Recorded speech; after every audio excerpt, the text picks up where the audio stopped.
Hello बच्चों बेटे कल आप कीते सी एलिमिनेशन रिएक्शनस जिहदे विच आपां किहा सी कि इन्हां रिएक्शनस नूं आपां बीटा एलिमिनेशन कहने आ क्योंकि जिहड़ी हाइड्रोजन रिमूव हुंदी है वो बीटा कार्बन तो रिमूव हुंदी है ते दूसरा हैलोजन रिमूव हुंदी है जिन्हों आपां रिएक्शनस नूं डीहाइड्रोहैलोजिनेशन रिएक्शनस भी कहने आ।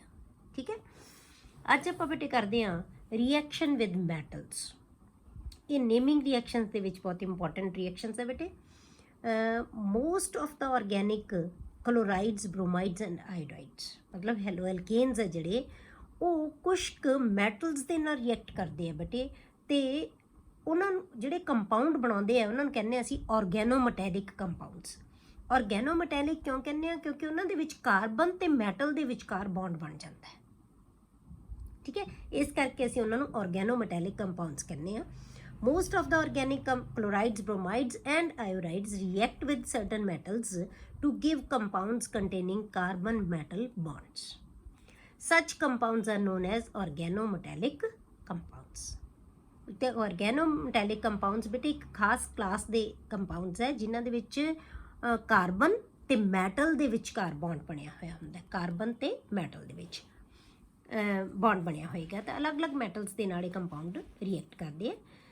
ਜਿਵੇਂ ਆਪਾਂ ਪਹਿਲਾਂ ਲੈਂਦੇ ਹਾਂ ਐਕਸ਼ਨ ਵਿਦ ਮੈਗਨੀਸ਼ੀਅਮ ਦੇ ਨਾਲ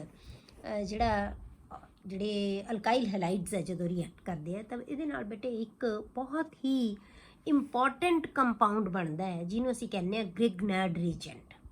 ਗ੍ਰਿਗਨੈਡ ਰੀਜੈਂਟ ਇੰਨਾ ਇੰਪੋਰਟੈਂਟ ਕੰਪਾਊਂਡ ਹੈ ਕਿ ਇਹਦੇ ਤੋਂ ਬਹੁਤ ਸਾਰੇ ਜਿਹੜੇ ਆਰਗੈਨਿਕ ਕੰਪਾਊਂਡਸ ਹੈ ਉਹ ਪ੍ਰਿਪੇਅਰ ਕੀਤੇ ਜਾਂਦੇ ਹੈ, ਬਣਾਏ ਜਾਂਦੇ ਹੈ। ਇਸ ਲਈ ਇਹ ਬਹੁਤ ਇੰਪੋਰਟੈਂਟ ਜਿਹੜਾ ਹੈਗਾ ਰੀਜੈਂਟ ਹੈ ਜਿਹਨੂੰ ਅਸੀਂ ਕਹਿੰਦੇ ਹਾਂ ਗ੍ਰਿਗਨੈਡ ਰੀਜੈਂਟ। ਤਾਂ ਜਦੋਂ ਵੀ ਜਿਹੜੇ ਅਲਕਾਈਲ ਹੈਲਾਈਡਸ ਦੇ ਨਾਲ ਮੈਗਨੀਸ਼ੀਅਮ ਰਿਐਕਟ ਕਰਦਾ ਹੈ ਤਾਂ ਗ੍ਰਿਗਨੈਡ ਰੀਜੈਂਟ ਪ੍ਰੋਡਿਊਸ ਕਰਦਾ ਹੈ। ਗ੍ਰਿਗਨੈਡ ਰੀਜੈਂਟ ਅਸੀਂ ਕਿਹਨੂੰ ਕਹਿੰਦੇ ਬੇਟੇ ਅਲਕਾਈਲ ਮੈਗਨੀਸ਼ੀਅਮ ਹੈਲਾਈਡ ਮਤਲਬ ਮੈਗਨੀਸ਼ੀਅਮ ਐਡ ਹੋ ਜਾਂਦਾ ਉਹਦੇ ਵਿੱਚ। An important class of organometallic compounds discovered by Victor Grignard. Victor Grignard ਇਹ ਸਾਇੰਟਿਸਟ ਦਾ ਨਾਮ ਹੈ ਬੇਟੇ, ਉਹਦੇ ਨਾਮ ਤੇ ਹੀ ਗ੍ਰਿਗਨੈਡ ਰੀਜੈਂਟ ਰੱਖਿਆ ਗਿਆ। ਉਹਨੇ ਡਿਸਕਵਰ ਕੀਤਾ ਸੀ ਇਹ ਆਰਗੈਨੋਮੈਟੈਲਿਕ ਕੰਪਾਊਂਡ ਹੈ ਇਜ਼ ਅਲਕਾਈਲ ਮੈਗਨੀਸ਼ੀਅਮ ਹੈਲਾਈਡ RMgX। ਇਹਨੂੰ ਇਹਦੇ ਨਾਲ ਹੀ ਆਪਾਂ ਯਾਦ ਰੱਖਦੇ ਹਾਂ RMgX। ਇਹ ਕੀ ਹੈ Grignard reagent referred as Grignard ਰੀਜੈਂਟਸ।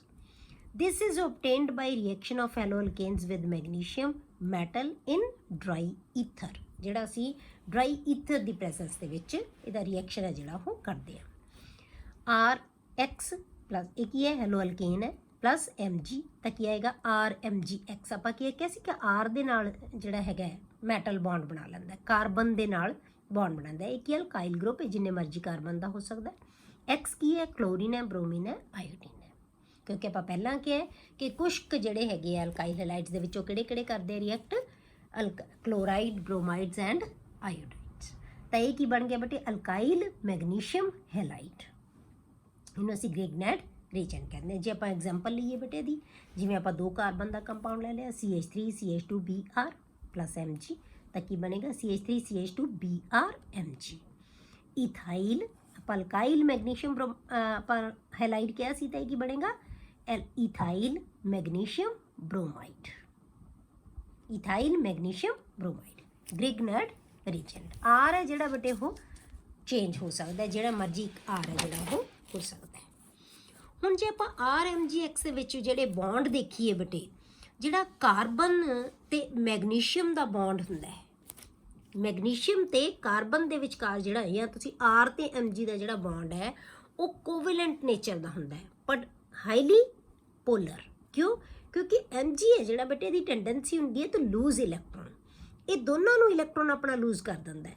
ਇਹਦੇ ਵਿੱਚ ਤਾਂ ਕੋਵਲੈਂਟ ਕਰੈਕਟਰ ਹੁੰਦਾ ਹੈ, ਇਹ ਕੋਵਲੈਂਟ ਬੌਂਡ ਹੈ ਪਰ ਆਇਨਿਕ ਕਰੈਕਟਰ ਹੁੰਦਾ ਹੈ। ਇਹ ਜਿਹੜਾ ਹੈਗਾ ਉਹ ਜ਼ਿਆਦਾ ਆਇਨਿਕ ਹੀ ਹੁੰਦਾ, ਇਹਦੇ 'ਚ ਆਇਨਿਕ ਕਰੈਕਟਰ ਹੋ ਜਾਂਦਾ ਹੈ। ਇਹਦੀ ਇਲੈਕਟ੍ਰੋਨੈਗੇਟਿਵਿਟੀ ਬਹੁਤ ਹੈ ਕਿਉਂਕਿ ਇਹਦੀ ਇਲੈਕਟ੍ਰੋਨੈਗੇਟਿਵਿਟੀ ਬਹੁਤ ਜ਼ਿਆਦਾ ਨਹੀਂ ਹੁੰਦੀ ਆਰ ਦੀ, ਇਸ ਕਰਕੇ ਇਲੈਕਟ੍ਰੋਨ ਨੂੰ ਜ਼ਿਆਦਾ ਪਾਵਰ ਦੇ ਨਾਲ ਇਹ ਅਟਰੈਕਟ ਨਹੀਂ ਕਰ ਸਕਦਾ, ਪਰ ਇਹਦੀ ਇਲੈਕਟ੍ਰੋਨੈਗੇਟਿਵਿਟੀ ਬਹੁਤ ਜ਼ਿਆਦਾ ਹੁੰਦੀ ਹੈ। सॉरी बेटे, ठीक है। ਇਹਦੀ ਇਲੈਕਟ੍ਰੋਨੈਗੇਟਿਵਿਟੀ ਜ਼ਿਆਦਾ ਹੋਣ ਕਰਕੇ ਇਹਦੀ ਨੇਚਰ ਕੀ ਹੋ ਜਾਂਦੀ ਹੈ ionic. CMg bond is covalent but highly polar। MgX bond is essentially ionic। क्योंकि ਇਹਦੀ ਇਲੈਕਟ੍ਰੋਨੈਗੇਟਿਵਿਟੀ ज़्यादा होती है। दोनों ਨੂੰ ही ਇਹਨੇ इलैक्ट्रॉन देने हैं। Grignard reagents are highly reactive, ये बहुत ज़्यादा रिएक्टिव नेचर के होंगे बड़े, and react with even any source of proton to give hydrocarbons. मतलब जिहड़ा भी प्रोटोन का सोर्स मिल जाता है जिहदे विच भी प्रोटोन होवे ਉਹਦੇ ਨਾਲ मिल के ये हाइड्रोकार्बनस बना जाता है, क्योंकि आर है जिहड़ा वो एच गेन कर लेगा, हाइड्रोकार्बन बन जाएगा, ये नाल बाकी का ग्रुप अटैच हो जाएगा। तो ਇਹਦਾ मतलब प्रोटोन का सोर्स ਜਿਹੜਾ भी है हाइड्रोकार्बनस ਦੇ ਵਿੱਚ ਜਿਹੜੀ भी सोर्स ਲਵਾਂਗੇ ਉਹ प्रोटोन सोर्स ਦੇ ਨਾਲ ਹੀ ਰਿਐਕਟ ਕਰ ਲੇਗਾ ਮੈਗਨੀਸ਼ੀਅਮ ਜਿਹੜਾ ਹੈਗਾ ਅਲਕਾਈਲ ਮੈਗਨੀਸ਼ੀਅਮ ਹੈਲਾਈਡ ਤੇ ਹਾਈਡਰੋਕਾਰਬਨਸ ਪ੍ਰੋਡਿਊਸ ਕਰ ਦੇਗਾ। ਈਵਨ ਵਾਟਰ, ਅਲਕੋਹਲਸ, ਐਮੀਨਸ ਜਿਹੜੇ ਕਿ ਬਹੁਤ ਘੱਟ ਐਚ ਆਇਨ ਦਿੰਦੇ ਆ ਬਟੇ, ਐਸਿਡਿਕ ਬਹੁਤ ਘੱਟ ਨੇਚਰ ਦੇ ਆ, ਇਹ ਵੀ ਇਹਦੇ ਵਿੱਚੋਂ ਹਾਈਡਰੋਕਾਰਬਨਸ ਨੂੰ ਪ੍ਰੋਡਿਊਸ ਕਰ ਸਕਦੇ ਆ। ਹਾਈਡਰੋਕਾਰਬਨਸ मतलब कि ਇਹਨੂੰ ਪ੍ਰੋਟੋਨ ਦੇ ਸਕਦੇ ਆ। ਕਲੀਅਰ? ਇਸੇ ਕਰਕੇ ਬਟੇ ਗ੍ਰਿਗਨੈਡ ਰੀਜੈਂਟ ਨੂੰ ਜਦੋਂ ਅਸੀਂ ਯੂਜ਼ ਕਰਦੇ ਆ ਉਹਦੇ ਵਿੱਚੋਂ ਈਵਨ ਟ੍ਰੇਸਿਸ ਆਫ ਵਾਟਰ ਹੈ ਨਾ ਜਿਹੜੇ, ਉਹ ਵੀ ਨਹੀਂ ਅਸੀਂ ਰਹਿਣ ਦਿੰਦੇ। ਕਿਉਂ? ਕਿਉਂਕਿ ਵਾਟਰ ਨਾਲ ਦੀ ਨਾਲ ਇਹਦੇ ਨਾਲ ਰਿਐਕਟ ਕਰੇਗਾ। ਵਾਟਰ ਦੇ ਵਿੱਚ ਵੀ ਕੀ ਹੈ? ਐਚ ਆਇਨ ਹੈ, ਤਾਂ ਐਚ ਆਇਨ ਕੀ ਬਣਾ ਦੇਗਾ? ਹਾਈਡਰੋਕਾਰਬਨ, ਤਾਂ ਉਹ ਐਚ ਇਹਦੇ ਨਾਲ ਅਟੈਚ ਹੋ ਜਾਏਗਾ, ਤਾਂ ਕੀ ਬਣ ਜਾਏਗਾ? MgOH ਕਲੀਅਰ ਹੋ ਗਿਆ? It is therefore necessary to avoid even traces of moisture from a Grignard region. That is why reaction is carried out in dry ether. ਇਸੇ ਕਰਕੇ dry ether ਦੇ ਵਿੱਚ reaction ਹੈ ਜਿਹੜਾ ਉਹ ਕੀਤਾ ਜਾਂਦਾ ਹੈ। ਦੂਸਰੀ ਚੀਜ਼ ਬਟੇ ਇਹਦੇ ਵਿੱਚੋਂ, ਪਰ ਜੇ ਆਪਾਂ ਹਾਈਡਰੋਕਾਰਬਨਸ ਪ੍ਰਪੇਅਰ ਕਰਨੇ ਹੋਣ ਤਾਂ ਇਹ ਇੱਕ ਵਧੀਆ ਮੈਥਡ ਹੈ। ਤਾਂ ਪਾਣੀ ਨਾਲ ਹੀ ਆਪਾਂ ਰਿਐਕਟ ਕਰਕੇ ਹਾਈਡਰੋਕਾਰਬਨ ਵੀ ਬਣਾ ਸਕਦੇ ਹਾਂ। ਜੇ ਆਪਾਂ ਅਲਕੇਨਸ ਕਹਿ ਲਈਏ, ਜੇ ਆਪਾਂ ਅਲਕੇਨਸ ਬਣਾਉਣੇ ਹੋਣ ਤਾਂ ਇਹਦੇ ਨਾਲ ਆਸਾਨੀ ਨਾਲ ਬਣਾ ਸਕਦੇ ਹਾਂ। ਇਹ ਅਲਕੇਨਸ ਬਣਾਉਣ ਦਾ ਇੱਕ ਵਧੀਆ ਸੋਰਸ ਹੈ। ਦੂਸਰਾ ਆਪਾਂ ਕਰਦੇ ਹਾਂ ਬਟੇ ਐਕਸ਼ਨ ਵਿਦ ਸੋਡੀਅਮ। ਦੂਸਰਾ ਰਿਐਕਸ਼ਨ ਇਹ ਆਪਾਂ +1 ਦੇ ਵਿੱਚ ਵੀ ਕੀਤਾ ਹੋਇਆ ਰਿਐਕਸ਼ਨ ਹੈ, ਇਹਨੂੰ ਕਹਿੰਦੇ ਅਸੀਂ ਵੁਡਸ ਰਿਐਕਸ਼ਨ। ਇਸ ਰਿਐਕਸ਼ਨ ਦੇ ਵਿੱਚ ਵੀ ਕੀ ਹੁੰਦਾ ਹੈ ਕਿ ਦੋ ਅਲਕਾਈਲ ਹੈਲਾਈਡ ਗਰੁੱਪ ਆਪਸ ਦੇ ਵਿੱਚ ਦੋ ਸੋਡੀਅਮ ਮੈਟਲ ਦੇ ਨਾਲ ਰਿਐਕਟ ਕਰ ਲੈਂਦੇ ਆ। ਦੋ ਅਲਕਾਈਲ ਗਰੁੱਪ ਦੇ ਦੋ ਮੋਲੀਕਿਊਲਸ ਰਿਐਕਟ ਕਰਦੇ ਆ ਸੋਡੀਅਮ ਮੈਟਲ ਦੇ ਨਾਲ, ਤਾਂ ਉਹ ਦੋਨੋਂ ਮੋਲੀਕਿਊਲਸ ਜਿਹੜੇ ਉਹ ਐਕਸ ਰਿਲੀਜ਼ ਕਰਕੇ ਆਰ ਆਪਸ ਦੇ ਵਿੱਚ ਕੰਬਾਈਨ ਹੋ ਜਾਣਗੇ। ਇਸ ਰਿਐਕਸ਼ਨ ਨੂੰ ਅਸੀਂ ਕਹਿੰਦੇ ਆ Wurtz reaction. Alkyl halides react with sodium in dry ether to give hydrocarbons containing double the number of carbon atoms. ਜਿੰਨੀਆਂ ਕਾਰਬਨ ਐਟਮਸ ਦਾ ਬੇਟੇ ਅਸੀਂ ਅਲਕਾਈਲ ਹੈਲਾਈਡ ਲਵਾਂਗੇ ਉਸ ਤੋਂ ਡਬਲ ਕਾਰਬਨ ਦਾ ਸਾਡੇ ਕੋਲੇ ਕੀ ਬਣ ਜਾਏਗਾ? ਅਲਕੇਨ ਬਣ ਜਾਏਗੀ। ਠੀਕ ਹੈ, ਉਸ ਤੋਂ ਡਬਲ ਕਿਉਂ? ਕਿਉਂਕਿ ਦੋ ਆਰ ਨੇ ਆਪਸ ਦੇ ਵਿੱਚ ਜੁੜ ਜਾਣਾ ਹੈ, ਤਾਂ ਉਸ ਤੋਂ ਡਬਲ ਕਾਰਬਨ ਦੇ ਸਾਡੇ ਕੋਲੇ ਅਲਕੇਨ ਬਣ ਜਾਣੀ ਹੈ। This reaction is known as Wurtz reaction. ਇਹਨੂੰ ਆਪਾਂ ਕਹਿੰਦੇ ਹਾਂ ਵੁਡਸ ਰਿਐਕਸ਼ਨ। ਦਾ ਆਪਾਂ ਕੀ ਲਿਖਿਆ? RX ਦੋ ਮੋਲੀਕਿਊਲ ਲੈ ਲਏ, ਪਲੱਸ ਕੀ ਕੀਤਾ? ਸੋਡੀਅਮ। RX ਹੈ ਜਿਹੜੇ ਦੋਨੇ ਸੋਡੀਅਮ ਦੇ ਨਾਲ ਨਿਕਲ ਜਾਣਗੇ ਤੇ ਕੀ ਬਣ ਜਾਣਗੇ?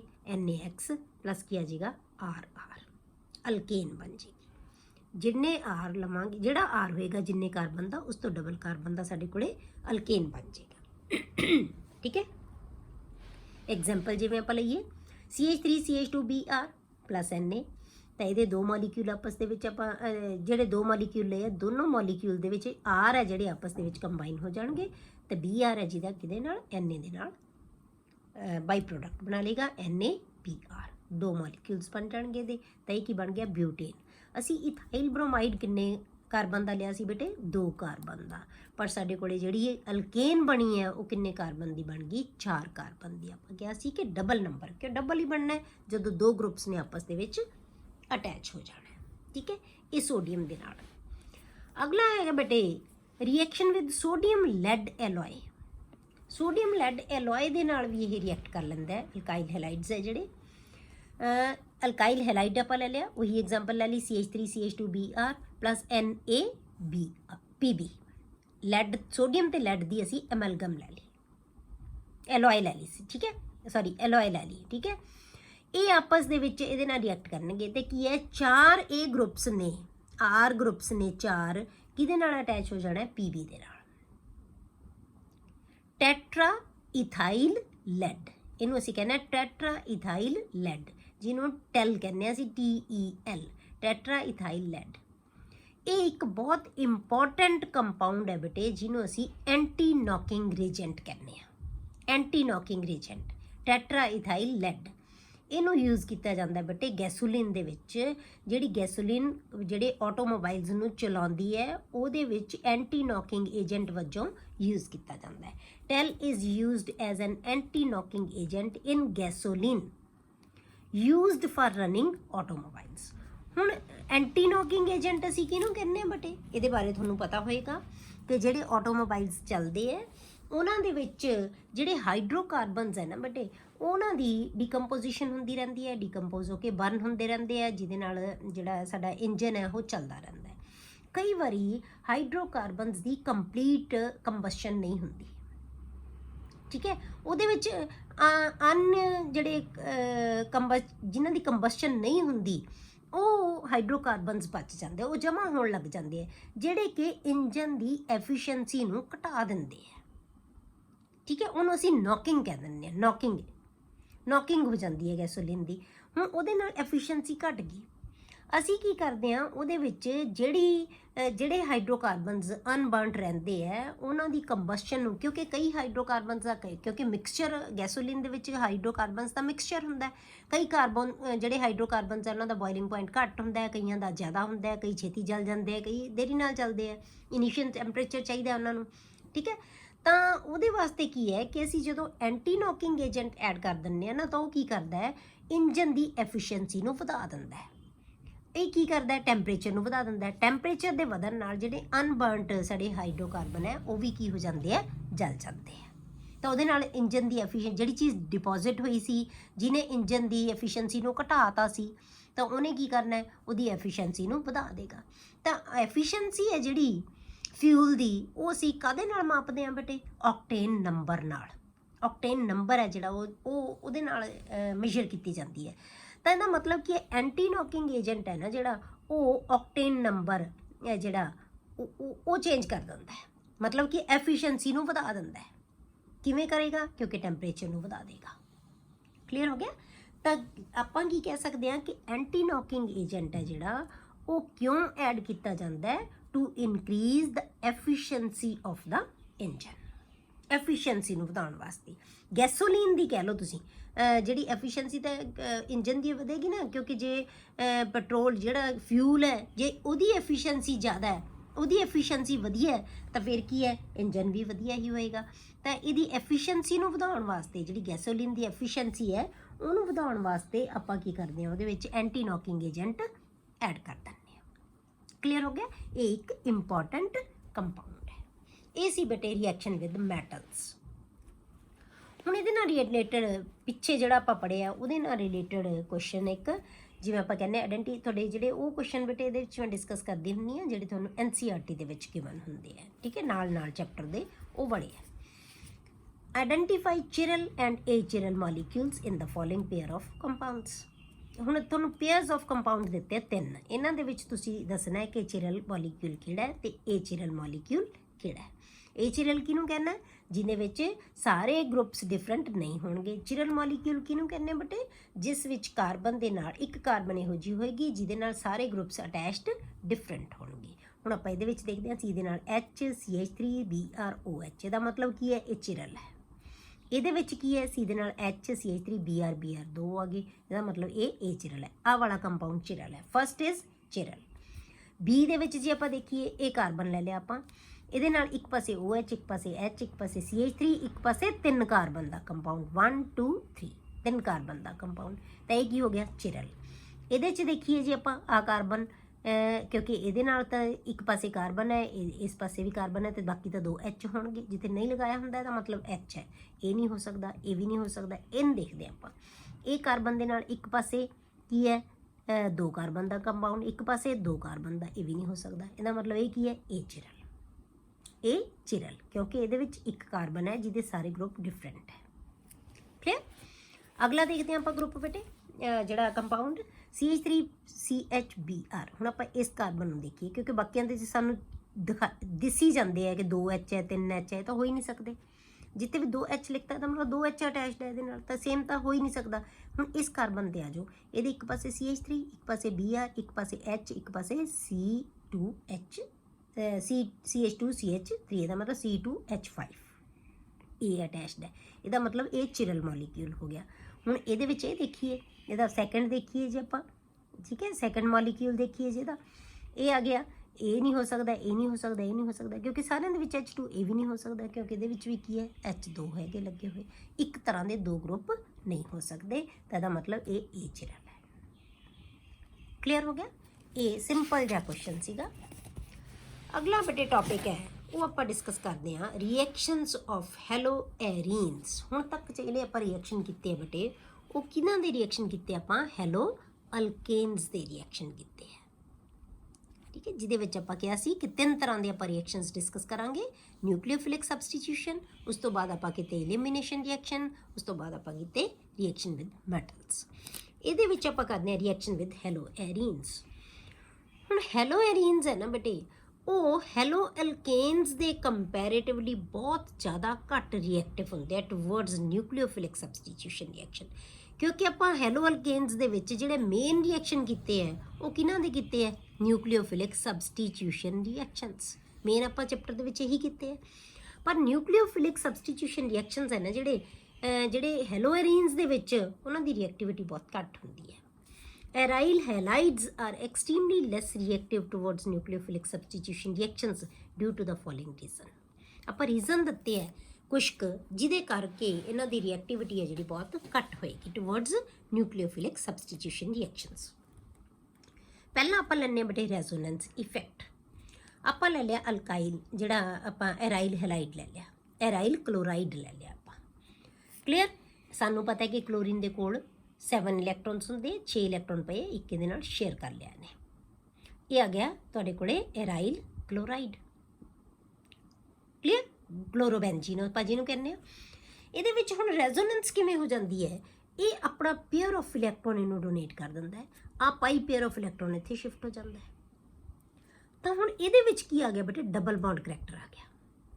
ਡਬਲ ਬੌਂਡ ਕਰੈਕਟਰ ਆ ਗਿਆ, ਇੱਥੇ ਨੈਗੇਟਿਵ ਚਾਰਜ ਆ ਗਿਆ। ਨੈਗੇਟਿਵ ਚਾਰਜ ਨੂੰ ਆਪਾਂ ਪੂਰੀ ਰਿੰਗ ਦੇ ਉੱਤੇ ਰੋਟੇਟ ਕਰ ਦਾਂਗੇ, ਇੱਥੇ ਨੈਗੇਟਿਵ ਆ ਗਿਆ, ਇਹ ਸ਼ਿਫਟ ਹੋ ਜਾਏਗਾ ਇੱਥੇ ਬੌਂਡ ਪੇਅਰ 'ਚ ਵਿੱਚ, ਇਹ ਲੋਨ ਪੇਅਰ 'ਚ ਕਨਵਰਟ ਹੋ ਜਾਏਗਾ, ਫਿਰ ਇਹ ਬੌਂਡ ਪੇਅਰ 'ਚ, ਇਹ ਲੋਨ ਪੇਅਰ 'ਚ ਕਨਵਰਟ ਹੋ ਜਾਏਗਾ। ਮਤਲਬ ਕੀ ਹੈ?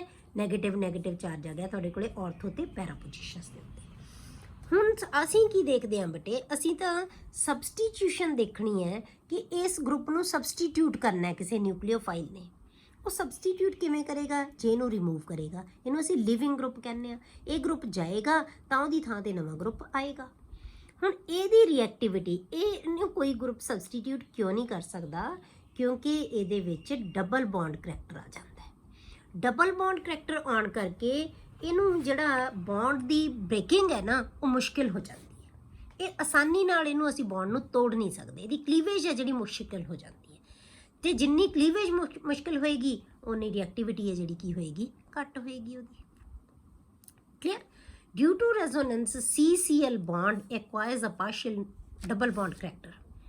As a result, the bond cleavage is difficult in haloarenes than haloalkanes. haloalkanes ਦੇ ਵਿੱਚ ਕੀ ਸੀ? ਸਿੰਗਲ ਬੌਂਡ ਕਰੈਕਟਰ ਸੀ, ਉਹਦੇ ਵਿੱਚ ਸਾਰੇ ਕੀ ਹੈ?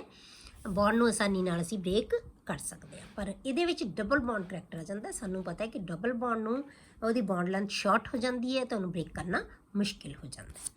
Therefore, they are less reactive towards nucleophilic substitution reaction. ਇਹ ਪਹਿਲਾ ਰੀਜ਼ਨ ਹੋ ਗਿਆ ਬੇਟੇ ਰੈਜ਼ੋਨੈਂਸ ਇਫੈਕਟ। ਦੂਸਰਾ ਆਪਾਂ ਕਰਦੇ ਹਾਂ ਬੇਟੇ difference in hybridization of carbon in CX bond.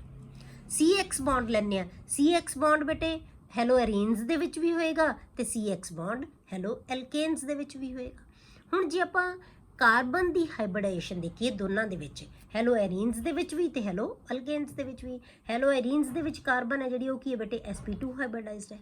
ਆਪਾਂ ਕੀ ਕਹਿੰਦੇ ਹਾਂ ਕਿ ਜਿਸ ਕਾਰਬਨ ਦੇ ਨਾਲ ਵੀ ਡਬਲ ਬੌਂਡ ਬਣਿਆ ਹੋਇਆ ਉਹ ਹਮੇਸ਼ਾ ਉਹਦੀ ਹਾਈਬ੍ਰਿਡਾਈਜੇਸ਼ਨ ਕੀ ਹੁੰਦੀ ਹੈ? sp2 ਹਾਈਬ੍ਰਿਡਾਈਜ਼ਡ ਕਾਰਬਨ ਹੈ। ਇਹ ਕੀ ਹੈ ਬੇਟੇ? ਸਾਰੇ ਬੌਂਡ ਸਿੰਗਲ ਇਹਦੇ ਨਾਲ ਅਟੈਚਡ ਹੈ, sp3 ਹਾਈਬ੍ਰਿਡਾਈਜ਼ਡ ਹੈ। ਤਾਂ ਅਲਕੇਨਸ ਦੇ ਵਿੱਚ sp3 ਹਾਈਬ੍ਰਿਡਾਈਜ਼ਡ ਹੈ, ਤੇ ਐਰੀਨਸ ਦੇ ਵਿੱਚ ਕੀ ਹੈ? sp2 ਹਾਈਬ੍ਰਿਡਾਈਜ਼ਡ ਹੈ। ਜਿਹੜੀ ਵੀ ਹਾਈਬ੍ਰਿਡਾਈਜੇਸ਼ਨ sp2 ਤੇ sp3 ਦੇ ਵਿੱਚ, ਇਹਦਾ ਮਤਲਬ s ਕਰੈਕਟਰ ਇਹਦੇ ਵਿੱਚ ਜ਼ਿਆਦਾ ਹੈ। ਠੀਕ ਹੈ? sp3 ਦੇ ਵਿੱਚ ਕੀ ਹੈ? 1/4 ਹੈ, ਇਹਦੇ ਵਿੱਚ ਕੀ ਹੈ? 1/3 ਕਰੈਕਟਰ ਆ ਗਿਆ sp2 ਤੇ ਨਾ ਸੌਰੀ s ਕਰੈਕਟਰ। ਜਿੰਨਾ ਐਸ ਕਰੈਕਟਰ ਜ਼ਿਆਦਾ ਹੁੰਦਾ ਬੇਟੇ ਉਨੀ ਉਹਨੂੰ ਇਲੈਕਟ੍ਰੋਨ ਨੂੰ ਆਪਣੇ ਵੱਲ ਅਟਰੈਕਟ ਕਰਨ ਦੀ ਹੋਲਡ ਕਰਨ ਦੀ ਟੈਂਡੈਂਸੀ ਵੱਧ ਜਾਂਦੀ ਹੈ। ਕਿਸੇ ਵੀ ਕੰਪਾਊਂਡ ਦੇ ਵਿੱਚ ਕਿਸੇ ਦੇ ਵਿੱਚ ਵੀ ਐਸ ਕਰੈਕਟਰ ਜਿੰਨਾ ਸੌਰੀ ਜੇ ਆਪਾਂ ਐਲੀਮੈਂਟ ਕੋਲੇ ਕਹਿ ਲਓ ਐਟਮ ਕੋਲੇ ਕਹਿ ਲਓ, ਜਿਸ ਐਟਮ ਕੋਲ ਵੀ ਐਸ ਕਰੈਕਟਰ ਜ਼ਿਆਦਾ ਹੋਏਗਾ ਉਹਦੇ ਵਿੱਚ ਉਹਨੂੰ ਇਲੈਕਟ੍ਰੋਨ ਨੂੰ ਹੋਲਡ ਕਰਨ ਦੀ ਟੈਂਡੈਂਸੀ ਉਹਦੇ ਕੋਲੇ ਜ਼ਿਆਦਾ ਹੋਏਗੀ। ਤਾਂ ਇਹਦੇ ਕੋਲ ਜ਼ਿਆਦਾ ਹੈ ਕਿਉਂਕਿ ਇਹਦੇ ਐਸ ਕਰੈਕਟਰ ਜ਼ਿਆਦਾ ਹੈ, ਇਹਦੇ ਕੋਲ ਕੀ ਹੈ ਘੱਟ ਹੈ, ਇਹ ਹੋਲਡ ਕਰਕੇ ਨਹੀਂ ਰੱਖੇਗਾ। ਇਹ ਆਸਾਨੀ ਨਾਲ ਖਿੱਚ ਸਕਦਾ ਹੈ ਕਿਉਂਕਿ ਇਹਦੀ ਇਲੈਕਟ੍ਰੋਨ ਨੈਗੇਟਿਵਿਟੀ ਤਾਂ ਜ਼ਿਆਦਾ ਹੀ ਹੈ, ਇਹਦੇ ਤੋਂ ਇਲੈਕਟ੍ਰੋਨ ਆਸਾਨੀ ਨਾਲ ਗੇਨ ਕਰ ਸਕਦਾ ਹੈ, ਪਰ ਇਹਦੇ ਤੋਂ ਨਹੀਂ ਕਰ ਸਕਦਾ ਆਸਾਨੀ ਨਾਲ ਗੇਨ। ਕਿਉਂ? ਕਿਉਂਕਿ ਇਸ ਕਾਰਬਨ ਨਾਲੋਂ ਇਹ ਕਾਰਬਨ ਜ਼ਿਆਦਾ ਫੋਰਸ ਨਾਲ ਇਲੈਕਟ੍ਰੋਨ ਨੂੰ ਆਪਣੇ ਵੱਲ ਅਟਰੈਕਟ ਕਰਕੇ ਰੱਖਦਾ ਹੈ ਕਿਉਂਕਿ ਇਹਦੇ ਵਿੱਚ ਐਸ ਕਰੈਕਟਰ ਜ਼ਿਆਦਾ ਹੈ, ਤਾਂ ਇਹ ਬੌਂਡ ਆਸਾਨੀ ਨਾਲ ਨਹੀਂ ਟੁੱਟੇਗਾ। ਇਹ ਇਹਦਾ ਦੂਸਰਾ ਰੀਜ਼ਨ ਆ ਗਿਆ। sp2 hybridized carbon is more electronegative due to greater s character। ਜਿੰਨਾ s ਕਰੈਕਟਰ ਜ਼ਿਆਦਾ ਹੁੰਦਾ ਹੈ ਉਹਦੀ ਇਲੈਕਟ੍ਰੋਨੈਗੇਟਿਵਿਟੀ ਮਤਲਬ ਇਲੈਕਟ੍ਰੋਨ ਨੂੰ ਆਪਣੇ ਵੱਲ ਖਿੱਚਣ ਦੀ ਪਾਵਰ, ਸ਼ੇਅਰਡ ਪੇਅਰ ਨੂੰ ਆਪਣੇ ਵੱਲ ਖਿੱਚਣ ਦੀ ਪਾਵਰ ਜ਼ਿਆਦਾ ਹੋਏਗੀ।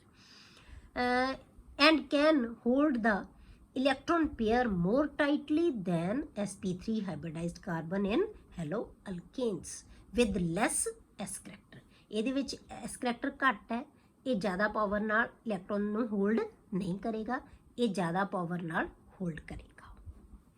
Thus CCl bond length is short in haloarenes। haloarenes ਦੇ ਵਿੱਚ ਬੌਂਡ ਲੈਂਥ ਕੀ ਹੈ? ਸ਼ਾਰਟ ਹੋ ਜਾਣੀ ਹੈ। It is difficult to break shorter bond length than a longer bond length। ਜਿਹੜੀ longer bond length ਹੈ ਬੇਟੇ ਉਹਨੂੰ ਬ੍ਰੇਕ ਕਰਨਾ ਈਜ਼ੀ ਹੁੰਦਾ ਹੈ as compare to shorter bond length। Clear ਹੋ ਗਿਆ? ਅਗਲਾ ਚੀਜ਼ ਬੇਟੇ ਆਪਾਂ ਕਰਦੇ ਹਾਂ, ਜਿਹੜਾ ਤੀਸਰਾ ਪੁਆਇੰਟ ਹੈ ਉਹ ਹੈ ਇਨਸਟੇਬਿਲਿਟੀ ਆਫ ਫਿਨਾਈਲ ਕੈਟਾਇਨ। ਹੁਣ ਫਿਨਾਈਲ ਕੈਟਾਇਨ ਦੀ ਇਨਸਟੇਬਿਲਿਟੀ ਹੈ। ਇਨਸਟੇਬਿਲਿਟੀ ਦਾ ਕੀ ਹੈ ਕਿ ਫਿਨਾਈਲ ਕੈਟਾਇਨ ਤਾਂ ਬਣਦਾ ਹੀ ਨਹੀਂ ਬੇਟੇ, ਇਹ ਇਲੈਕਟ੍ਰੋਨ ਦਾ ਪੇਅਰ ਲੈ ਜਾ ਹੀ ਨਹੀਂ ਸਕਦਾ, ਇਹ ਲੈ ਕੇ ਜਾਏਗਾ ਹੀ ਨਹੀਂ। ਜੇ ਲੈ ਕੇ ਇਹ ਬ੍ਰੇਕ ਹੋਏਗਾ ਬੌਂਡ ਤਾਂ ਹੀ ਇਹ ਫਿਨਾਈਲ ਆਇਨ ਬਣੇਗਾ ਨਾ, ਕੈਟਾਇਨ ਬਣੇਗਾ ਨਾ, ਇਹ ਤਾਂ ਹੀ ਕਾਰਬਨ ਦੇ ਉੱਤੇ ਪੋਜ਼ਿਟਿਵ ਚਾਰਜ ਆ ਜਾਏਗਾ। ਤਾਂ ਫਿਨਾਈਲ ਕੈਟਾਇਨ ਤਾਂ ਬਣਦਾ ਹੀ ਨਹੀਂ। ਜੇ ਫਿਨਾਈਲ ਕੈਟਾਇਨ ਨਹੀਂ ਬਣੇਗਾ ਬੇਟੇ ਤਾਂ ਫਿਰ SN1 ਮੈਕੈਨਿਜ਼ਮ ਉਹਦੇ ਵਿੱਚ ਹੋ ਹੀ ਨਹੀਂ ਸਕਦਾ। ਠੀਕ ਹੈ, ਤਾਂ SN1 ਮੈਕੈਨਿਜ਼ਮ ਹੋਏਗਾ ਹੀ ਨਹੀਂ। In haloarenes phenyl cation is not formed, therefore SN1 mechanism cannot occur। ਤਾਂ SN1 ਮੈਕੈਨਿਜ਼ਮ ਨਹੀਂ ਹੋਏਗਾ।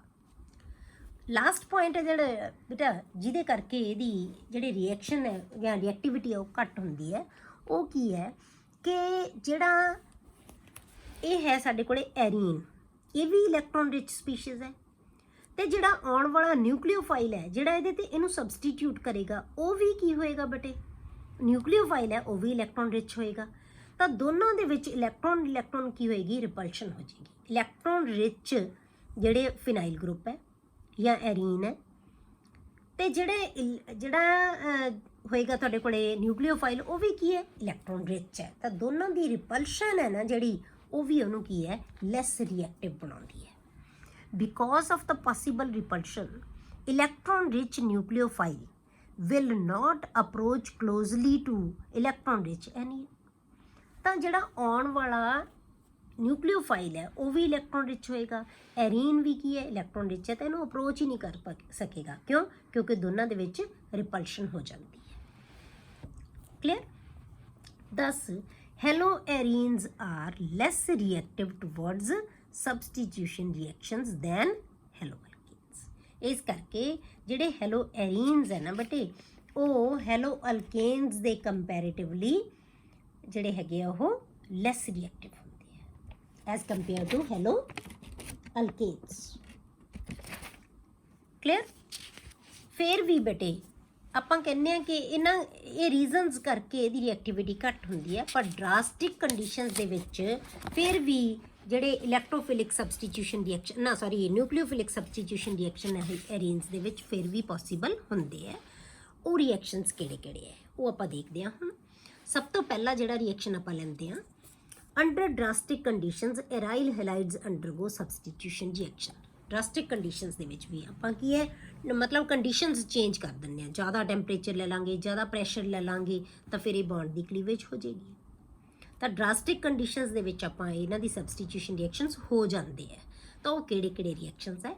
ਪਹਿਲਾਂ ਆਪਾਂ ਲੈਂਦੇ ਹਾਂ ਰਿਪਲੇਸਮੈਂਟ ਬਾਈ ਹਾਈਡਰੋਕਸੀ ਗਰੁੱਪ ਦੇ ਨਾਲ ਰਿਪਲੇਸਮੈਂਟ, ਮਤਲਬ ਕਿ OH ਗਰੁੱਪ ਇਹਨੂੰ ਰਿਪਲੇਸ ਕਰ ਦੇਗਾ। ਫਾਰਮੇਸ਼ਨ ਆਫ ਫਿਨੋਲ, ਜਦੋਂ OH ਇਹਨੂੰ ਰਿਪਲੇਸ ਕਰ ਦੇਗਾ, ਜਿਵੇਂ ਆਪਾਂ ਅਲਕੋਹਲਸ ਬਣਾਏ ਸੀ ਹੈਲੋ ਅਲਕੇਨਸ ਦੇ ਵਿੱਚ, ਤੇ ਐਰਾਈਲ ਹੈਲਾਈਡਸ ਦੇ ਵਿੱਚ ਕੀ ਬਣ ਜਾਣਗੇ, ਫਿਨੋਲ। ਉਹਨੂੰ ਆਪਾਂ ਕੀ ਕਹਿੰਦੇ, ਬੈਂਜ਼ੀਨ ਰਿੰਗ ਦੇ ਜਦੋਂ OH ਲੱਗ ਜਾਂਦਾ ਉਹਨੂੰ ਕਹਿੰਦੇ ਅਸੀਂ ਫਿਨੋਲ। ਤਾਂ ਇਹ ਆਪਾਂ ਅਲਕਾਈਲ ਹੈਲਾਈਡ ਲੈ ਲਿਆ ਪਲੱਸ NaOH ਲੈ ਲਿਆ। ਇਹਦੀ ਕੰਡੀਸ਼ਨਸ ਦੇਖੋ ਤੁਸੀਂ, 623 ਕੈਲਵਨ ਟੈਂਪਰੇਚਰ ਐਂਡ 300 ਐਟਮੋਸਫੇਰਿਕ ਪ੍ਰੈਸ਼ਰ। ਇਹਨਾਂ ਕੰਡੀਸ਼ਨਸ ਦੇ ਵਿੱਚ ਹੈ ਜਿਹੜਾ OH ਹੈ Cl ਨੂੰ ਰਿਪਲੇਸ ਕਰ ਦੇਗਾ।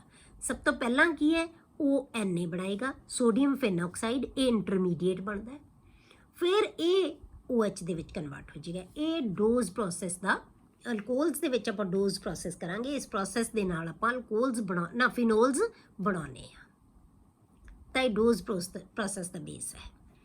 ਤਾਂ ਸੋਡੀਅਮ ਫਿਨੋਕਸਾਈਡ ਬਣ ਗਿਆ। ਸੋਡੀਅਮ ਫਿਨੋਕਸਾਈਡ ਹੈ ਜਿਹੜਾ, ਉਹਦੀ ਅਸੀਂ ਐਸਿਡੀਫਿਕੇਸ਼ਨ ਕਰ ਦਿੰਦੇ ਹਾਂ, ਮਤਲਬ ਐਸਿਡ ਦੇ ਨਾਲ ਟਰੀਟ ਕਰ ਦਿੰਦੇ ਹਾਂ। ਮਤਲਬ ਦੋ ਚੀਜ਼ਾਂ ਹੈ, ਪਹਿਲਾਂ ਤਾਂ ਆਪਾਂ ਇਹ ਟੈਂਪਰੇਚਰ ਤੇ ਪ੍ਰੈਸ਼ਰ ਦੇ ਨਾਲ ਇਹਨੇ ਕੀ ਬਣਾ ਲੈਣਾ ਹੈ, ਸੋਡੀਅਮ ਫਿਨੋਕਸਾਈਡ।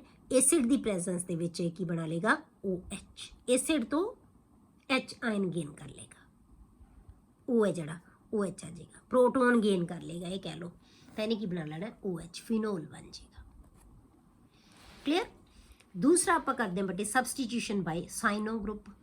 ਸਾਈਨੋ ਗਰੁੱਪ ਦੇ ਨਾਲ ਸਬਸਟੀਟਿਊਸ਼ਨ ਕਿਵੇਂ ਹੋਏਗੀ, ਸਾਇਨਾਈਡ ਗਰੁੱਪ ਆਪਾਂ ਲੈਂਦੇ ਹਾਂ CuCN ਦੀ ਪ੍ਰੈਜ਼ੈਂਸ ਤੇ ਇਨ ਦਾ ਪ੍ਰੈਜ਼ੈਂਸ ਆਫ ਪਿਰੀਡਿਨ 475 ਕੈਲਵਨ ਟੈਂਪਰੇਚਰ ਦੇ ਉੱਤੇ। ਤਾਂ ਇਹ ਆ ਗਿਆ ਸੀ ਬ੍ਰੋਮੋਬੈਂਜੀਨ ਲੈ ਲਈ। ਤਾਂ ਇਹਨੇ ਕੀ ਹੈ, CnBr ਨੂੰ ਰਿਪਲੇਸ ਕਰ ਦੇਣਾ, CuBr ਨਿਕਲ ਜਾਏਗਾ, ਸਾਈਨੋਬੈਂਜੀਨ ਬਣ ਜਾਏਗੀ। ਬ੍ਰੋਮੋਬੈਂਜੀਨ ਇਜ਼ ਕਨਵਰਟਡ ਟੂ ਸਾਈਨੋਬੈਂਜੀਨ। ਸਬਸਟੀਟਿਊਸ਼ਨ ਆ ਗਈ, ਜਿਹਨੂੰ ਅਸੀਂ ਬੈਂਜ਼ੋ ਨਾਈਟ੍ਰਾਈਲ ਵੀ ਕਹਿ ਦਿੰਦੇ ਹਾਂ। ਨਾਈਟ੍ਰਾਈਲ ਗਰੁੱਪ ਹੈ, CN ਗਰੁੱਪ ਇਜ਼ ਨਾਈਟ੍ਰਾਈਲ। ਹੁਣ ਜੇ ਬੇਟੇ ਐਰੀਨਸ ਦੇ ਵਿੱਚ ਜਿਹੜਾ ਬੈਂਜ਼ੀਨ ਰਿੰਗ ਹੈ ਉਹ ਸਬਸਟੀਟਿਊਟਡ ਹੋਵੇ, ਬੈਂਜ਼ੀਨ ਰਿੰਗ ਨਹੀਂ, ਜਿਹੜੀ ਆਪਾਂ ਕਹਿ ਲਓ ਐਰਾਈਲ ਹੈਲਾਈਡਸ ਹੈ ਜਿਹੜੇ, ਉਹ ਫਰਦਰ ਸਬਸਟੀਟਿਊਟਡ ਹੋਣ, ਹੋਰ ਵੀ ਉਹਨਾਂ ਦੇ ਨਾਲ ਜਿਹੜਾ ਕੋਈ ਗਰੁੱਪ ਹੈ, ਜਿਹੜਾ ਇਲੈਕਟ੍ਰੋਨ ਵਿਦਡਰਾਇੰਗ ਗਰੁੱਪ ਹੈ, ਉਹ ਲੱਗਿਆ ਹੋਇਆ ਹੋਵੇ ਆਰਥੋ ਤੇ ਪੈਰਾ ਪੋਜੀਸ਼ਨਸ ਦੇ ਉੱਤੇ, ਤਾਂ ਫਿਰ ਜਿਹੜੀ ਇਹਨਾਂ ਦੀ ਰਿਐਕਟਿਵਿਟੀ ਹੈ ਨਾ, ਜਿਹੜੇ ਆਪਾਂ ਰਿਐਕਸ਼ਨਸ ਕੀਤੇ ਹੈ, ਇਹਨਾਂ ਦੀ ਰਿਐਕਟਿਵਿਟੀ ਹੈ ਬੇਟੇ ਉਹ ਇਨਕਰੀਜ਼ ਹੋ ਜਾਂਦੀ ਹੈ। The presence of electron withdrawing group such as NO2, CN, COOH withdrawing group ਕਿਹੜੇ ਹੁੰਦੇ ਆ ਬੇਟੇ, ਜਿਹੜੇ ਇਲੈਕਟ੍ਰੋਨ ਨੂੰ ਆਪਣੇ ਵੱਲ ਅਟਰੈਕਟ ਕਰਦੇ ਹੈ। ਉਹ ਗਰੁੱਪਸ ਦੀ ਪ੍ਰੈਜ਼ੈਂਸ ਦੇ ਵਿੱਚ ਬੇਟੇ ਆਰਥੋ ਐਂਡ ਪੈਰਾ ਪੋਜੀਸ਼ਨਸ ਦੇ, ਬਟ ਆਰਥੋ ਐਂਡ ਪੈਰਾ ਪੋਜੀਸ਼ਨਸ ਤੇ ਮੈਟਾ ਤੇ ਨਹੀਂ, ਆਰਥੋ ਤੇ ਪੈਰਾ ਤੇ ਜੇ ਕੋਈ ਗਰੁੱਪ ਪ੍ਰੈਜ਼ੈਂਟ ਹੋਏ ਜਿਹੜਾ ਇਲੈਕਟ੍ਰੋਨ ਵਿਦਡਰਾਇੰਗ ਗਰੁੱਪ ਹੈ, ਤਾਂ ਫਿਰ ਕੀ ਹੈ, ਜਿਹੜੀ ਰਿਐਕਟਿਵਿਟੀ ਆਫ ਹੈਲੋਅਰੀਨਸ ਹੈ ਉਹ ਇਨਕਰੀਜ਼ ਹੋ ਜਾਂਦੀ ਹੈ। increases the reactivity of haloarenes। ਹੁਣ ਜਿਵੇਂ ਆਪਾਂ ਐਗਜ਼ਾਮਪਲ ਲੈ ਲਈ, Cl ਪਹਿਲਾਂ ਆਪਾਂ ਲਿਆ ਸੀ ਬੈਂਜ਼ੀਨ ਦੇ ਉੱਤੇ Cl ਲੱਗਿਆ ਹੋਇਆ ਸੀ, ਤਾਂ ਆਪਾਂ ਨੂੰ ਕੰਡੀਸ਼ਨਸ ਯਾਦ ਹੈ 623 ਐਂਡ 300 ਐਟਮੋਸਫੇਰਿਕ ਪ੍ਰੈਸ਼ਰ।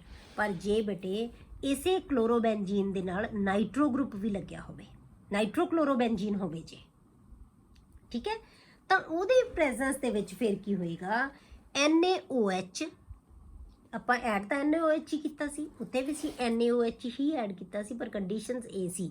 ਹੁਣ ਇੱਥੇ 443 ਕੈਲਵਨ ਟੈਂਪਰੇਚਰ ਤੇ ਹੀ ਇਹ ਰਿਐਕਟ ਕਰ ਲੇਗਾ, ਮਤਲਬ ਕੀ ਹੈ, ਰਿਐਕਟਿਵਿਟੀ ਵੱਧ ਗਈ। ਸਾਨੂੰ ਕੰਡੀਸ਼ਨਸ ਉਹਦੇ ਨਾਲੋਂ ਮਾਈਲਡ ਕੰਡੀਸ਼ਨਸ ਚਾਹੀਦੀਆਂ। ਟੈਂਪਰੇਚਰ ਇੰਨਾ ਘੱਟ, ਇੰਨੇ ਘੱਟ ਟੈਂਪਰੇਚਰ ਦੇ ਉੱਤੇ ਵੀ ਰਿਐਕਟ ਕਰ ਲੇਗਾ। ਇਹਦਾ ਮਤਲਬ ਕੀ ਹੋਇਆ, ਜਿਹੜਾ ਘੱਟ ਟੈਂਪਰੇਚਰ ਤੇ ਰਿਐਕਟ ਕਰ ਰਿਹਾ, ਇਹਦਾ ਮਤਲਬ ਰਿਐਕਟਿਵਿਟੀ ਇਨਕਰੀਜ਼ ਹੋ ਗਈ। ਤਾਂ ਇਹ ਕੀ ਬਣ ਗਿਆ, 4 ਨਾਈਟ੍ਰੋਫਿਨੋਲ। ਹੁਣ ਫਿਨੋਲ ਨਹੀਂ ਬਣੇਗਾ, 4 ਨਾਈਟ੍ਰੋ ਗਰੁੱਪ ਲੱਗਿਆ ਹੋਇਆ ਇਹਦੇ ਨਾਲ ਆਲਰੇਡੀ। ਇਹਦੀ ਰਿਐਕਟਿਵਿਟੀ ਨੂੰ ਇਨਕਰੀਜ਼ ਕਰ ਰਿਹਾ ਇਹ ਗਰੁੱਪ, ਇਹ ਇਲੈਕਟ੍ਰੋਨ ਵਿਦਡਰਾਇੰਗ ਗਰੁੱਪ ਹੈ। ਕਲੀਅਰ ਹੋ ਗਿਆ। ਹੁਣ ਜੇ ਇਹ 2 ਗਰੁੱਪ ਲੱਗੇ ਹੋਏ ਹੋਣ ਬੇਟੇ, ਇੱਥੇ ਤਾਂ ਆਪਾਂ 1 ਗਰੁੱਪ ਲਗਾਇਆ ਸੀ, ਕੱਲੀ ਪੈਰਾ ਪੋਜੀਸ਼ਨ ਤੇ ਲਾਇਆ। ਹੁਣ ਜੇ ਆਪਾਂ ਆਰਥੋ ਤੇ ਪੈਰਾ ਦੋਨੋਂ ਪੋਜੀਸ਼ਨਸ ਦੇ ਉੱਤੇ ਹੀ ਲਗਾ ਦਈਏ, ਤਾਂ ਇਹਦੀ ਰਿਐਕਟਿਵਿਟੀ ਹੋਰ ਵੀ ਜ਼ਿਆਦਾ ਵੱਧ ਜਾਏਗੀ। ਠੀਕ ਹੈ, NaOH ਤਾਂ ਕੀ ਹੈ 368 ਕੈਲਵਨ ਤੇ ਹੀ ਉਹਦੇ ਨਾਲ ਵੀ ਘਟ ਗਿਆ ਟੈਂਪਰੇਚਰ, ਇੰਨੇ ਟੈਂਪਰੇਚਰ ਤੇ ਹੀ ਰਿਐਕਟ ਕਰ ਲੇਗਾ ਇਨ ਦਾ ਪ੍ਰੈਜ਼ੈਂਸ ਆਫ, ਕਿਉਂਕਿ ਆਪਾਂ ਐਸਿਡ ਤਾਂ ਲਿਖਣਾ ਹੀ ਲਿਖਣਾ ਹੈ। ਕਿਉਂ, ਕਿਉਂਕਿ ਇਹਨੇ ਐਸਿਡ ਦੀ ਪ੍ਰੈਜ਼ੈਂਸ ਦੇ ਵਿੱਚ ਹੀ ਪ੍ਰੋਟੋਨ ਗੇਨ ਕਰਨਾ ਹੈ, ਐਸਿਡ ਨਾਲ ਲਿਖਣਾ ਹੀ ਪਊਗਾ। ਇੱਥੇ ਤੁਸੀਂ ਸਿੱਧਾ ਵੀ ਇਹ ਵੀ ਲਿਖ ਸਕਦੇ ਹੋ, H ਤੇ HCl ਪਾ ਦਿਓ ਤੇ ਨਾਲ ਸਿੱਧਾ ਫਿਨੋਲ ਬਣਾ ਦਿਓ, ਇਹ ਵਿੱਚ ਨਹੀਂ ਵੀ ਸਟੈਪ ਲਿਖੋਗੇ ਤਾਂ। ਠੀਕ ਹੈ, ਸੇਮ ਚੀਜ਼ ਆਪਾਂ ਇੱਥੇ ਦੱਸਦੇ ਹਾਂ। 2 ਗਰੁੱਪ ਲੱਗੇ ਤਾਂ ਕੰਡੀਸ਼ਨਸ ਹੈ ਜਿਹੜੇ ਟੈਂਪਰੇਚਰ ਹੋਰ ਵੀ ਘੱਟ ਟੈਂਪਰੇਚਰ ਦੇ ਉੱਤੇ ਇਹ ਜਿਹੜਾ ਹੈ ਉਹ ਰਿਐਕਸ਼ਨ ਹੈ ਜਿਹੜਾ ਹੋ ਜਾਏਗਾ, ਮਤਲਬ ਕਿ ਰਿਐਕਟਿਵਿਟੀ ਵੱਧ ਗਈ। ਤਾਂ 2,4 ਡਾਈਨਾਈਟ੍ਰੋਫਿਨੋਲ, ਇਹ 2 ਪੋਜੀਸ਼ਨ, ਇਹ 1 ਤਾਂ ਇਹਨੂੰ ਮੰਨਾਂਗੇ ਜਿੱਥੇ ਇਹ ਸਬਸਟੀਟਿਊਐਂਟ ਹੈ ਬੇਟੇ, ਇਹ ਫੰਕਸ਼ਨਲ ਗਰੁੱਪ ਹੈ, ਇਹ ਫੰਕਸ਼ਨਲ ਗਰੁੱਪ ਹੈ। ਇਹ ਆਪਾਂ 1 ਦੇ ਵਿੱਚ ਡਿਸਕਸ ਕੀਤਾ ਹੋਇਆ ਨੋਮਨਕਲੇਚਰ ਦੇ ਵਿੱਚ, ਤੁਹਾਨੂੰ ਕਲੈਰਿਟੀ ਹੋਣੀ ਚਾਹੀਦੀ ਹੈ ਇਹਨਾਂ ਚੀਜ਼ਾਂ ਦੀ। ਇਹ ਫੰਕਸ਼ਨਲ ਗਰੁੱਪ ਹੈ, ਇਹ ਸਾਰੇ ਬਾਕੀ ਸਬਸਟੀਟਿਊਐਂਟਸ ਹੈ। ਇਹ 2,4 ਡਾਈਨਾਈਟ੍ਰੋ, 2 and 4 ਪੋਜੀਸ਼ਨ, 1 2 3 4 2 and 4 ਪੋਜੀਸ਼ਨ ਡਾਈਨਾਈਟ੍ਰੋਫਿਨੋਲ। ਹੁਣ ਜੇ ਆਪਾਂ 3 ਪੋਜੀਸ਼ਨਸ ਦੇ ਉੱਤੇ ਲਾ ਦਈਏ ਬੇਟੇ, ਹੁਣ ਲਾ ਕੇ 2,4 6 ਟ੍ਰਾਈਨਾਈਟ੍ਰੋਕਲੋਰੋਬੈਂਜ਼ੀਨ ਲੈ ਲਈ ਆਪਾਂ। ਹੁਣ ਇਹ ਸਿਰਫ ਇਹਨੂੰ ਵਾਰਮ ਹੀ ਕਰੋ ਵਾਟਰ ਦੇ ਨਾਲ ਤਾਂ ਰਿਐਕਸ਼ਨ ਹੋ ਜਾਣਾ। ਕਲੀਅਰ ਹੋ ਗਿਆ? ਤਾਂ ਰਿਐਕਟਿਵ ਮਤਲਬ ਕਿ ਆਹ ਗਰੁੱਪਸ ਦੀ ਪ੍ਰੈਜ਼ੈਂਸ ਹੈ ਨਾ ਜਿਹੜੀ ਆਰਥੋ ਤੇ ਪੈਰਾ ਪੋਜੀਸ਼ਨਸ ਦੇ ਉੱਤੇ, ਉਹ ਇਸ ਜਿਹੜੇ ਆਪਾਂ ਕਹਿ ਲਓ ਐਰਾਈਲ ਕਲੋਰਾਈਡ ਹੈ ਇਹਦੀ ਰਿਐਕਟਿਵਿਟੀ ਨੂੰ ਬਹੁਤ ਜ਼ਿਆਦਾ ਵਧਾ ਰਹੇ ਹੈ, ਜਾਂ ਜਨਰਲੀ ਆਪਾਂ ਕਹਾਂਗੇ ਐਰਾਈਲ ਹੈਲਾਈਡਸ ਦੀ ਰਿਐਕਟਿਵਿਟੀ ਨੂੰ ਵਧਾ ਦਿੰਦੇ ਆ। ਤਾਂ ਇਹਨੇ ਕੀ ਬਣਾ ਲੈਣਾ ਹੈ 2,4 6 ਟ੍ਰਾਈਨਾਈਟ੍ਰੋਫਿਨੋਲ, ਜਿਹਨੂੰ ਅਸੀਂ ਕਹਿੰਦੇ ਹਾਂ ਪਿਕਰਿਕ ਐਸਿਡ। ਇੱਕ ਇੰਪੋਰਟੈਂਟ ਕੰਪਾਊਂਡ ਹੈ ਜਿਹਨੂੰ ਕੀ ਕਿਹਾ ਜਾਂਦਾ ਹੈ ਪਿਕਰਿਕ ਐਸਿਡ, 2,4 6 ਟ੍ਰਾਈਨਾਈਟ੍ਰੋਫਿਨੋਲ। ਹੁਣ ਬੇਟੇ ਇਹਨਾਂ ਦਾ ਰੀਜ਼ਨ ਕੀ ਹੈ? ਠੀਕ ਹੈ, ਹੁਣ ਇਹ ਆਰਥੋ ਤੇ ਪੈਰਾ, ਆਰਥੋ ਪੈਰਾ ਪੋਜੀਸ਼ਨ ਦੇ ਉੱਤੇ ਤੇ ਆਰਥੋ ਪੋਜੀਸ਼ਨ ਦੇ ਉੱਤੇ ਇਹ ਕਿਉਂ ਇਨਕਰੀਜ਼ ਕਰਦੇ ਹੈ ਤੇ ਮੈਟਾ ਪੋਜੀਸ਼ਨ ਦੇ ਉੱਤੇ ਕਿਉਂ ਇਨਕਰੀਜ਼ ਨਹੀਂ ਕਰਦੇ, ਇਹ ਆਪਾਂ ਬੇਟੇ ਕੱਲ੍ਹ ਵਾਲੇ ਲੈਕਚਰ ਦੇ ਵਿੱਚ ਡਿਸਕਸ ਕਰਾਂਗੇ।